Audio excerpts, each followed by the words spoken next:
Welcome to the Food Fight podcast from EIT Food. In today's episode, we hear from Fabienne, a leader in food education who grew up on a French organic farm where food was more than just sustenance, it was a way of life. Her childhood experience of growing, harvesting and sharing meals shaped her understanding of sustainability and community, inspiring her to bridge the gap between children and the food they eat.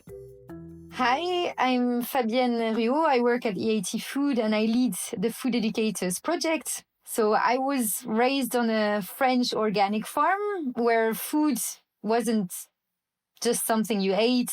We grew it, we harvested, we shared it. So I learned very early on about seasons, sustainability, but also about commensuality, sitting down at a table and sharing food. These are no longer part of kids' environment anymore. That gap doesn't just affect their health, but it also affects their future, possibly their career choices, and even their ability to engage with the world around them. So Food Educators is really a way to bridge that gap so that every child and then every person has the chance to connect with food the way I did and to develop their food literacy for a better future for them, but also for our society. And I think what gives me hope for food educators and for the future is seeing the teachers, their energy, their creativity. They are remarkable people and they are the ones who shape the minds of our kids, of the future of society. So seeing them and what they're doing in the classrooms is just fantastic. Fabienne founded Food Educators, a Europe-wide initiative that empowers teachers to become change makers in their classrooms. By equipping educators with innovative lesson plans, training and resources, the programme helps students develop food literacy, the knowledge, skills and values needed to make informed choices about food throughout their lives. Food Educators is a Europe-wide food education initiative. Food is everywhere. It's on our plates. We eat it every day, but it also impacts further than our individual selves. Food shapes our health, but also drives public policy, sustainability. It's linked to our economies, and understanding it is key for understanding the world we live in. So at Food Educators, we're trying to really bridge that gap. We are equipping teachers with the tools and confidence they need to inspire the next generation about food, but also tell them about careers that enables food to come to our tables. At Food Educators, we really believe that teachers are change makers. So we create a future where all young people have access to food education and have better level of food literacy when they leave school. Food literacy is a complex concept. Very early on in the creation process of the program, we came across this concept in the academic literature. Food literacy was used mostly in the States, in Canada, in Australia. It was coming to Europe through Britain, but it wasn't very much used as a concept in the rest of Europe in their everyday lives. But it is a set of knowledge, skills, and values that are necessary for people to plan, manage, select, prepare, and consume food. And it enables individuals to develop positive relationship with food throughout their lives and navigate, engage, and participate in the complex food system. So very factual knowledge individuals need, of course. But we see that it's not enough. Factual knowledge are very important, but when it comes to food literacy and the way we consume food for ourselves and in our society, we need to go further. So a second dimension that we defined for food literacy is the procedural knowledge, because everyone will have to cook a meal, will have to plan their groceries, go to a shop and know how to read a label. And on a third dimension that we add to that is the critical reflection and the engagement. So why it matters, not only how to do what to know, but why it matters. So that goes back to what I was saying earlier, that food is everywhere and it's at the heart of our society. So we move beyond the individual health and the focus on ourselves, and we look at the critical evaluation of the food systems we live in, the ability for people to form connections between their health, the food, the society, the environment, etc. And further than that, we try to empower people to actually start advocating, become multipliers, talk to others about their practices, and hope that others will increase their food literacy and will become more critical and engaged about the food they eat. What we do in the food educators is one part of the food literacy. We use the teachers as multipliers. So we, in the third dimension that I was just mentioning, the critical reflection and engagement, our teachers are the multipliers. They allow young people to develop those other skills, but it's one of the tools that we need to put in place, of course, to see a Europe where everyone has a good enough food literacy level. We based our methodology on teachers' surveys and on our teachers' advisory board. So 10 teachers that we help us build our offering told us is that, first of all, there is very little resources and means in the school systems in Europe, unfortunately. Teachers are not trained to talk about food. I mentioned that earlier. And what they said they need are clearer concepts. So, for instance, when we talk about circular economy, food systems, they want to know what it means, and they want to be able to talk about it confidently in the classrooms. And they ask for easy to implement materials. What they also ask for is the development of more digital tools, more games, videos, and interactive materials, and basically support in developing more learnings, their own learnings around food. Food literacy goes beyond knowing what to eat. It encompasses understanding how to plan meals, read labels, and critically engage with the complex food systems that shape our world. We developed lesson plans, first in English and then translated and adapted in 16 languages.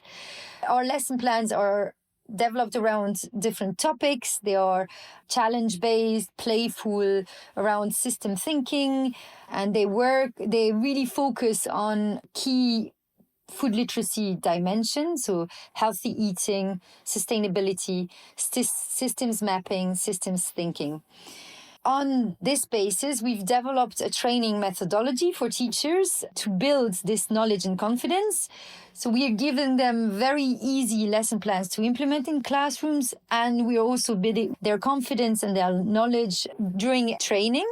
We try to have the trainings in person because we also want to create this network and the possibility to do peer-to-peer learnings and to share good practices. But we also have some online resources and online trainings that are available. And a third very important thing to link this resources, training, and more in-person activities with the kids. We also have a number of career days that connect students with professionals in farms or food companies, researchers, a number of food professionals. We allow the kids to go and see what's happening in the food system and hopefully interest them in a career in the food system. We are supported by 15 national partners, a network of national partners that we call our local hubs. And without them, the project wouldn't work, because what we've seen in our research is that the knowledge, as I mentioned before, is very important, but the practicality is also key for the teachers. So those national partners enable us to connect to the local reality and adapt our materials and our methodology to their national truth. They translate our resources in the 15 languages they work with. They deliver the trainings, the in-person trainings, and they connect with the schools. They launch the discussions at national level with the Ministry of Education, for instance, to introduce food education and food literacy in their national curricula. So they are really key to the implementation on the ground. We have those 15 national partners in Bulgaria, Croatia, Czech Republic, Greece, Hungary, Italy, Latvia, Lithuania, Poland, Portugal, Romania, Slovakia, Slovenia, Spain, and Turkey. So if you're in one of those countries and you want to connect, please have a look at our website and find the contacts of your national partner online. The programme's impact is remarkable. In just 3 years, Food Educators has reached teachers and students across 15 European countries. From Michelin-star restaurant visits in Hungary to food environment mapping in Prague, teachers are using these resources to spark curiosity, deepen understanding, and inspire the next generation of food-conscious citizens. We have implemented more than 100 teachers training, 50 career days, and we've reached, through all of our activities, close to 200,000 students across Europe. Concrete evidence that we see from them is that program has increased student curiosity in the topic, has improved their understanding of sustainability, and has brought them more interest in the agri-food careers. Our teachers report that the resources save time, that they feel that they've increased their classroom engagements. They could focus on something else than developing the lesson plans, but really help with this, making complex topic easier to teach. So our success is really our training methodology. We've been certified and we got the EAT label for it. So we recognize that at EU level. And we've even used some of our teachers' training in national teachers' training catalogs, which was a big success for us. And in concrete terms, what we've seen happen is, for instance, in Hungary, kids were taken to Michelin star restaurants and had the chance to talk to chefs. In Croatia, we've seen teachers create their own puppet show to talk about food and present it to the kids. In Czech Republic, we had teenagers taking around Prague to map their food environment and realize how the offerings and the food environments impact their consumption and their own food habits. So these are really concrete examples where we see that the teachers go the extra step because we empower them to do so. It's really great to see. So one of the main challenges we've had is really this bridging the gap between our lesson plans in English, what our scientists and our teachers have created in English, and the actual situation on the ground. And that's, I've mentioned it before, but what's helped us a lot in bridging that was the network of our national partners. They, through their experience and thanks to their local networks, they are able to not only translate our lesson plans, but really nationalize them so that they make sense and find a way to plug our lesson plans within their own curriculums. So our lesson plans can be used by biology teachers, but we also encourage all sorts of teachers to teach about food. So we've seen art teachers, math teachers, language teachers use our lesson plans, and the national partners allow us to find those multipliers and to connect with them and to give them extra push to encourage them to actually use food as a topic in their classrooms. That's being a real challenge, but also so diverse and really empowering to see. So that's been great. The program came originally from the learnings of a number of projects that we're implementing as part of EIT Food grants and EIT Food call for projects. So in 2018, when we did the first call for projects at EIT Food, we asked our partners on what they wanted to work on, and a lot of them have expressed interest in working with kids. So in the early years, as part of the public engagement portfolio of projects, we've seen partners develop very diverse projects with children in schools, at home, in supermarkets, very diverse things. Unfortunately, what we've seen also is that those projects were great during the lifespan of the project, but were sort of dying off at the end of the financing period, even though they had created so much content and really great quality activities.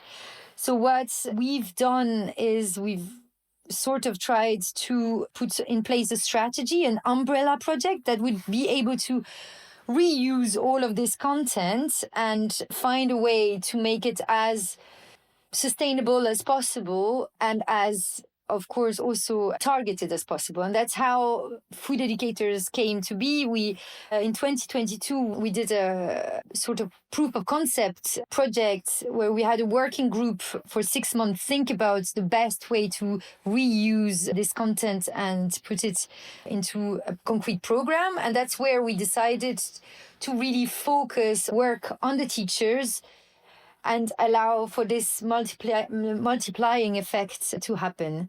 So in 2023, we were able to create the basic strategy for food educators and start with the lesson plans, drafting, and that took us some time to create the website and the catalog of resources, to then select our national partners.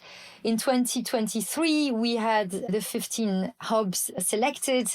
We had our 22 lesson plans in the website, and that's where we really started implementing Food Educators the way we know it today. So on the future directions and the looking ahead for the project, we've spent the last 2 years in building a strong website, strong resources, a great community of teachers and national hubs.